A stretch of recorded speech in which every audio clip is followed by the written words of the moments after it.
ನಮಸ್ಕಾರ. ಇವತ್ತು ವಿಶೇಷ ಕಾರ್ಯಕ್ರಮಕ್ಕೆ ತಮ್ಮೆಲ್ಲರಿಗೂ ಆತ್ಮೀಯ ಸ್ವಾಗತ. ನೀವು ನೋಡ್ತೀರಾ ಟುಡೇ ಕನ್ನಡ ಚಾನಲ್. ಪ್ರಿಯ ವೀಕ್ಷಕರೇ, ಶಿವಮೊಗ್ಗ ಜಿಲ್ಲೆಯ ಸಾಗರ ತಾಲೂಕಿನ ಗೌತಮ್ಪುರ ತಾಲೂಕ್ ಪಂಚಾಯತಿಯ ಮಾಜಿ ಉಪಾಧ್ಯಕ್ಷರಾದಂತಹ ಟಾಕಪ್ಪ ಕಣ್ಣೂರ್ ನಮ್ಮ ಜೊತೆಲಿದ್ದಾರೆ. ಕಾರ್ಯಕ್ರಮಕ್ಕೆ ಸ್ವಾಗತ ಸರ್. ಈ ಕಾರ್ಯಕ್ರಮದ ಮುಖ್ಯ ಉದ್ದೇಶವೆಂದರೆ ಒಬ್ಬ ಜನಪ್ರತಿನಿಧಿ ಆಗಬೇಕಾದ್ರೆ ಇಷ್ಟೆಲ್ಲ ಹೋರಾಟ, ವೃತ್ತಿ, ವಿದ್ಯಾಭ್ಯಾಸ, ಜೀವನ ಜನಗಳಿಗೆ ತಲುಪಿಸ್ಕೊಡಿ ಕಾರ್ಯಕ್ರಮದ ಮುಖ್ಯ ಉದ್ದೇಶವಾಗಿದೆ. ಸರ್, ಮೊದಲಿಗೆ ನಿಮ್ಮ ಹುಟ್ಟೂರು ಬಾಲ್ಯ ಒಂದಿಷ್ಟು ಮಾಹಿತಿ ಕೊಡಿ. ನನ್ನ ಹುಟ್ಟೂರು ಕಣ್ಣೂರು ತಾಲೂಕು, ಶಿವಮೊಗ್ಗ ಜಿಲ್ಲೆ. ನನ್ನ ತಂದೆ ಬರ್ಮಪ್ಪ ಅಂತ, ಅವ್ರು ದಿವಂಗತ. ನಾನು ನನ್ನ ಚಿಕ್ಕಂದಿಲು ಹೋಗಿದ್ದಾರೆ. ತಾಯಿ ಚೌಡಮ್ಮ. ನನ್ನ ಹೆಸರು ಟಾಕಪ್ಪ ಕಣ್ಣೂರು. ಇನ್ನು ವಿಶೇಷವಾಗಿ ನಾನು ಬಾಲ್ಯದಲ್ಲಿ ಇದೇ ಊರಿನಿಂದ ಹುಟ್ಟಿ ಮೇಲೆ ಬಂದವನು. ಭಾಳ ಬಡತನದಲ್ಲೇ ಕಾಲ ಕಳೆದನು ನಾನು. ತುಂಬ ಬಡತನ. ಹಾಕಕ್ಕೆ ಚಪ್ಪಲಿಲ್ಲ, ಆಗ ಒಳ್ಳೆ ಬಟ್ಟೆ ಇಲ್ಲ, ಓದೋಕ್ಕೆ ಪುಸ್ತಕ ಇಲ್ಲ, ಪೆನ್ಸಿಲ್ ಇಲ್ಲ. ಆ ಲೆಕ್ಕದಾಗಲು ಕಷ್ಟಪಟ್ಟ ನಾನು. ಊರಿನವರೆಲ್ಲ ಹೆಚ್ಚಾಗಿ ನನ್ನನ್ನು ಪ್ರೀತಿ ಮಾಡ್ತಿದ್ರು. ಆ ಪ್ರೀತಿನೇ ನನಗೆ ಶ್ರೀರಕ್ಷೆ ಆಯಿತು. ಜೊತೆಗೆ ಓದ್ತಾ ಎಲ್ಲೂ ಫೇಲ್ ಆಗಲಿಲ್ಲ. ಫೇಲ್ ಆಗಲ್ ತನಕ ಓದಿದೆ. ಡಿಗ್ರಿ ಆಗಲ್ವರೆಗೂ ನಾನು ಓದಿದೆ. ಡಿಗ್ರಿ ಮಾಡಿದ್ಮೇಲೆ ಸ್ವಲ್ಪ ರಾಜಕಾರಣ ಮಾಡೋಣ ಅನ್ನಿಸ್ತು.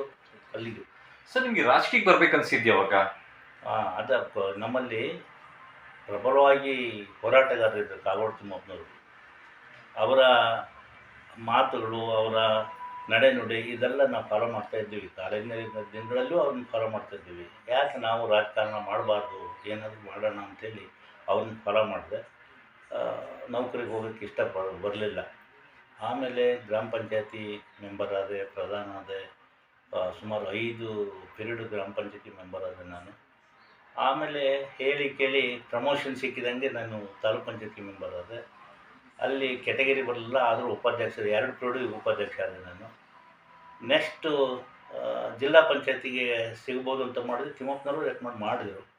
ಆದರೆ ಅನಿವಾರ್ಯ ಕಾರಣದಿಂದ ನಾನು ಕೈ ತಪ್ಪೋತು. ಇದು ರಾಜಕಾರಣವೇ ಇಷ್ಟು. ಯಾಕಂದರೆ ನಾವು ಭಾಳ ಶುದ್ಧ ಹಸ್ತದಿಂದ ಯಾರಿಗಾದ್ರು ಕಷ್ಟ ಸುಖ ಇದ್ದರೆ ಅವರಿಗೆ ಕಾಫಿ ಕುಡಿಸಿ, ಬಸ್ ಚಾರ್ಜ್ ಕೊಟ್ಟು ಆ ಥರ ರಾಜಕಾರಣ ಮಾಡಿದ್ರು ನಾವು. ಸರ್, ಮೊದಲಿಂದ ನೀವು ಸಮಾಜ ಸೇವೆ ಮಾಡ್ಕೊಂಡು ಬಂದಿದ್ದೀರಾ ಸರ್? ನಿಜ, ಮೊದಲಿಂದಲೂ ಸಮಾಜ ಸೇವೆನೇ. ನಮಗೆ ಸಮಾಜ ಸೇವೆ ಅಂದರೆ ಏನೋ ಒಂಥರ ಅದು ನಮಗೆ ಅಂಟ್ಕೊಂಡದ್ದು. ಆ ಥರದಲ್ಲೇ ಇದ್ವಿ ನಾವು. ಇನ್ನೊಬ್ಬರಿಂದ ಕೈ ಚಾಚೋ ಬದುಕು ಇವತ್ತಿನವರೆಗೂ ಮಾಡಿಲ್ಲ ನಾನು. ಅವತ್ತಿನಿಂದ ಬಡತನದಲ್ಲೂ ನಾನು ಕೈ ಚಾಚಲಿಲ್ಲ. ಉಪವಾಸ ಇದ್ದರೂ ನಾನು ಕೈ ಚಾಚಲಿಲ್ಲ.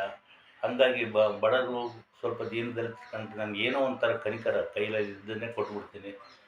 ಅವ್ರಿಗೇನು ಕಷ್ಟ ಸುಖ ಇದ್ದರೆ ಇವತ್ತು ನಾನು ಊರಿನೊಳಗೆ ಓಡಾಡಿದರೆ ಮಕ್ಕಳಿಗೆ ಚಾಕ್ಲೇಟ್ ಕೊಟ್ಕೊಂಡು ಹೋಗ್ತೀನಿ.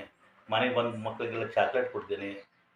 ಬಂದವರಿಗೆ ಊಟ ಹಾಕ್ತೀವಿ, ತಿಂಡಿ ವಗೇರೆ ಕೊಡ್ತೀವಿ. ಅದೆಲ್ಲ ಇದ್ದದ್ದೇ ಅದು. ಸರ್, ಪ್ರತಿಯೊಬ್ಬ ಜೀವನದಲ್ಲಿ ಮಾರ್ಗದರ್ಶಕರಿರ್ತಾರಲ್ಲ, ನಿಮ್ಮ ಜೀವನದ ಮಾರ್ಗದರ್ಶಕರು? ನಮಗೆ ಹೆಚ್ಚು ಕಮ್ಮಿ ಕಾಗೋಡು ತಿಮ್ಮಪ್ಪನವರೇ. ಅವರ ಅನುಯಾಯಿಗಳೇ ನಾವು. ಅವರು ಹೇಳಿದ್ಗೆರೆ ತಡ ಇರಲಿಲ್ಲ. ಮತ್ತು ನಮ್ಮನ್ನು ಅಷ್ಟೇ ಪ್ರೀತಿಯಿಂದ ನೋಡಿದರು ಅವರು. ನಾವು ಇವತ್ತಿನವರೆಗೂ ಅಷ್ಟು ಅವರು ಪ್ರಬಲವಾಗಿದ್ದರು. ಇವತ್ತಿನವರೆಗೂ ನನಗೆ ಇಂಥದ್ದು ಬೇಕು ಅಂತ ಅವ್ರನ್ನ ಕೇಳೇ ಗೊತ್ತಿಲ್ಲ ನನಗೆ. ಅವರ ಹೆಸರೇ ನನ್ನ ಶ್ರೀರಕ್ಷೆ. ಊರಿನಲ್ಲಿ ಬಿಡಿ, ಊರಿನಲ್ಲೂ ಅವರಿವರು ಅಂತಿಲ್ಲ, ನನಗೆ ವಿರೋಧಿಗಳೇ ಇಲ್ಲ ಊರಿನಲ್ಲಿ. ಆಮೇಲೆ ಹೆಚ್ಚು ಕಮ್ಮಿ ಒಂದೇ ಕೋಮಿನ ಸಂಖ್ಯೆ ಜಾಸ್ತಿ ಇಲ್ಲಿ. ಆದರೆ ಎಲ್ಲರೂ ನನ್ನನ್ನು ಪ್ರೀತಿ ಮಾಡೋರು. ನಾನು ಪ್ರೀತಿಯಿಂದಲೇ ಎಲ್ಲರನ್ನೂ ನೋಡಿದೆ. ಅವರು ನನ್ನನ್ನು ನೋಡಿದರು. ಊಟಕ್ಕೆ ಇಳಿದ್ರು, ಊಟ ಕೊಟ್ಟರು. ನಮಗೆ ತೊಂದರೆ ಇದ್ದಾಗ ಹಣಕಾಸು ಕೊಟ್ಟರು. ಜೊತೆಗೆ ನನ್ನನ್ನು ಮನೆ ಮಗ ಅನ್ನೋ ಲೆಕ್ಕಕ್ಕೆ ಎಲ್ಲರೂ ಟ್ರೀಟ್ ಮಾಡಿದರು. ನನ್ನ ಒಂದು ವಯಸ್ಸೇ ಬರಲ್ಲವರಿಗೂ ಏನು ತೊಂದರೆ ಆಗಲಿಲ್ಲ. ಸರ್, ತಾಲೂಕ್ ಪಂಚಾಯತಿ ಚುನಾವಣೆಗೆ ಸ್ಪರ್ಧೆ ಮಾಡಲು ಕಾರಣ? ಸ್ಪರ್ಧೆ ಕಾರಣ ಅಂದರೆ ನಾನು ಸ್ವಲ್ಪ ಬಲ್ತಿದ್ದೆ. ನಾನು ರಾಜಕಾರಣದಲ್ಲಿ ಸ್ವಲ್ಪ ಒಳ್ಳೆಯ ಹೆಸರಿತ್ತು, ಜಿಲ್ಲಾ ಮಟ್ಟದಲ್ಲೇ ಹೆಸರಿತ್ತು. ಇನ್ನೇನು ಯಾಕೆ ನಿಲ್ಲಬಾರ್ದು, ಮತ್ತು ಒಂದೇ ಸಲ ನಾವು MLA ಆಗೋಕ್ಕೆ ಆಗಲಿ, ZP ಮೆಂಬರ್ ಆಗೋಕ್ಕೆ ಆಗೋದಿಲ್ಲ. ಈ ಹಂತದಲ್ಲಿ ತಾಲೂಕ್ ಪಂಚಾಯತಿಗೆ ಅಂಥೇಳಿ ನಿಲ್ಲೋಣ ಅಂತ ಕೇಳಿದೆ. ಕೊಟ್ಬಿಟ್ರು. ಗೆದ್ದದ್ದು ಆಯಿತು. ಗೆದ್ದ ಮೇಲೆ ಕೆಟಗರಿ ಬರಲಿಲ್ಲ ಅಧ್ಯಕ್ಷ ಆಗೋಣ ಅಂದರೆ. ಉಪಾಧ್ಯಕ್ಷರ ಕೆಟಗರಿ ಇತ್ತು, ಕೊಟ್ಟರು ಅದನ್ನು 2 ಪೀರಿಯಡನ್ನು ನನಗೆ ಕೊಟ್ಟರು. ನಾನು ಮಾಡಿದೆ. ಅಲ್ಲಿ ಒಳ್ಳೆಯ ಪ್ರಾಮಾಣಿಕವಾಗಿ ಕೆಲಸ ಮಾಡಿದೆ ಬಿಟ್ಟರೆ. ಸರ್, ಮುಂದೆ ಬರುವ ಜಿಲ್ಲಾ ಪಂಚಾಯತ್ ಚುನಾವಣೆಗೆ ಸ್ಪರ್ಧೆ ಮಾಡಬೇಕು ಇಚ್ಛಿಸ್ತೀರಾ? ಇಲ್ಲ ಇಲ್ಲ ಇಲ್ಲ, ಇನ್ನು ರಾಜಕಾರಣನೇ ಮಾಡೋದಿಲ್ಲ ನಾನು. ರಾಜಕಾರಣದಂತ ಭಾಳ ದೂರ ಇದೆ. ಸರ್, ನೀವು ಯಾವ ಪಕ್ಷದಿಂದ ರಾಜಕಾರಣ ಸ್ವಾಗತಿಸಿದ್ದು? ನಾನು ಕಾಂಗ್ರೆಸ್ಸೇ ಬಿಡಿ, ಬುಡದಿಂದಲೂ ಕಾಂಗ್ರೆಸ್ಸೇ. ಈಗೂ ಕಾಂಗ್ರೆಸ್ ಬಿಟ್ಟು ಬೇರೆ ಹೆಸರು ಹೇಳೋಕ್ಕಾಗಲ್ಲ. ನಾನು ಕಾಂಗ್ರೆಸ್ಸು ಅಂತ ಗೊತ್ತಿದ್ದರೂ BJPಯವರು ಮತ್ತೊಂದು ಪಕ್ಷರು ನನ್ನನ್ನು ಪ್ರೀತಿ ಮಾಡ್ತಾರೆ, ಕರೆದುಕೊಂಡು ತಿಂತಾರೆ. ನನ್ನ ಕೆಲಸ ಏನಿದ್ದು ನೇರವಾಗಿ ಮಾಡಿಕೊಡ್ತಾರೆ. ಅದ್ರಾಗೇನು ಹಿಂದೆ ಮುಂದೆ ಇಲ್ಲ. ಸರ್, ನಿಮ್ಮ ಗ್ರಾಮದಲ್ಲಿ ಏನೇ ಸಮಸ್ಯೆಗಳಿತ್ತು, ನಿಮ್ಮ ಅವಧಿಯಲ್ಲಿ ಹೇಗೆ ಪೂರೈಸಿದ್ದೀರಾ? ಅಲ್ಲ, ಅವತ್ತು ಪೂರೈಸಿದ್ದೀನಿ, ಇವತ್ತು ಪೂರೈಸ್ತೀನಿ. ಈಗ ಏನಾಗಿದೆ ಅಂದರೆ, ಅವತ್ತು ಇಡೀ ಊರು, ನಮ್ಮೂರು ಒಂದು ಕಾಲದಲ್ಲಿ ಒಂದೇ ಪಕ್ಷ, ಒಂದು ನಾವು ಏನು ಹೇಳ್ತೀವಿ ಅದೇ ವೇದವಾಕ್ಯ. ಆಗ್ತದ್ದು ತೀರಾ ಹೇಳಬೇಕು ಅಂದರೆ ಇರೋದು ಎಲ್ಲ.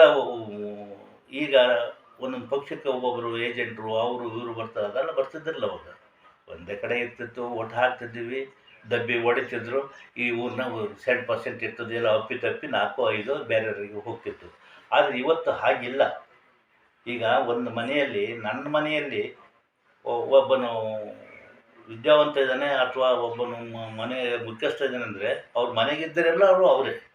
ಯಾರ ಮಾತನ್ನು ಯಾರು ಕೇಳೋದಿಲ್ಲ, ಎಲ್ಲರೂ ಯಜಮಾನ್ರೆ. ನಾವು ಸಾಮಾನ್ಯವಾಗಿ ಏನು ಮಾಡ್ತಿದ್ವಿ ಅಂದರೆ, ಊರಿನಾಗೆ ನಾವು ಹೇಳಿದ್ದೇ ವೇದವಾಕ್ಯನ ಲೆಕ್ಕಕ್ಕಿತ್ತು. ನಾವೇನೋ ಒಂದು ಪಂಚಾಯತಿಯನ್ನು ಪಾರ್ಟಿಯನ್ನು ಸಮಸ್ಯೆ ಬಂದಾಗ ಕುತ್ಕೊಂಡು ಚರ್ಚೆ ಮಾಡಿದರೆ ನಾವೇನು ಹೇಳ್ತೀವಿ ಅದು ಆಗ್ತಿತ್ತು ಅಂದರೆ ನಾವು ಅಷ್ಟೇ ತೂಕವಾಗೇ ಮಾತಾಡ್ತಿದ್ವಿ. ಕಾಲದಲ್ಲಿ ಬೇಕಾದಷ್ಟು ಮಾಡಿದ್ವಿ. ಒಂದು ಹಂತದಲ್ಲಿ ಹೇಳಿದ್ರೆ, ಯಾಕಂದ್ರೆ ತಿಮ್ಮಪ್ಪನವ್ರು ಮಿನಿಸ್ಟರ್ ಆಗಿದ್ದರು. ಈ ಮನೆಗಳಿಗೆ ಇದೆಯಲ್ಲ, ನಾವು ಕೊಟ್ಟಷ್ಟು ಮನೆ ಅವತ್ತಿನಿಂದ ಇವತ್ತಿನವರೆಗೆ ಯಾರಿಗೂ ಕೊಡೋಕ್ಕಾಗಲಿಲ್ಲ. ನಮ್ಮೂರಿಗೆ ಹೆಚ್ಚು ಕಮ್ಮಿ ಒಂದು 50-60 ಜನತಾ ಮನೆಗಳಿದಾವೆ. ಅದು ಬಡವರಿಗೆ ಯಾರಿಗೆ ಬೇಕು ಅವರಿಗೆ, ಬಡವರಿಗೆ. ಈಗ ನನಗೆ ತಾರತಮ್ಯ ಇಲ್ಲ, ಹುಡುಕೆ ಕೊಡ್ತಿದ್ವಿ. ಶೌಚಾಲಯ ಹೆಚ್ಚು ಕಮ್ಮಿ 90% ಇದೆ ನಮ್ಮೂರಿನಾಗೆ. ಅದೇ ಎಲ್ಲ ಇದೆ, ಯಾವುದಕ್ಕೂ ಕೊರತೆ ಇಲ್ಲ ಇಲ್ಲಿ. ಸರ್, ರುದ್ರಭೂಮಿ ಸಮಸ್ಯೆ ಇತ್ತ ನಿಮ್ಮ ಅವಧಿಯಲ್ಲಿ? ರುದ್ರಭೂಮಿ ಸಮಸ್ಯೆ ನಮ್ಮ ಅವಧಿಯಲ್ಲಿ ಇದ್ದಿರಲಿಲ್ಲ, ಎಲ್ಲೆಲ್ಲ ಹಾಕ್ತಿದ್ರು.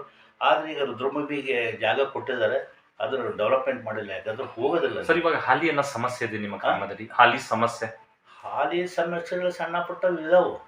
ಈ ನೀರಿಂದು, ಕುಡಿಯೋ ನೀರಿಂದ ನಮ್ಮೂರಿನಲ್ಲಿ ಸಮಸ್ಯೆ ಇಲ್ಲ. ಮನೆಗಳು ಬರ್ತಾ ಇಲ್ಲ, ಅನುದಾನ ಕಡಿಮೆ, ಜೊತೆಗೆ ಸಣ್ಣ ಪುಟ್ಟ ಇದಾವೆ ಸಮಸ್ಯೆಗಳು ಅಂದರೆ ನಮ್ಮಿಂದ ನಾವು ಹುಟ್ಟಾಕೊಳ್ಳೋದು.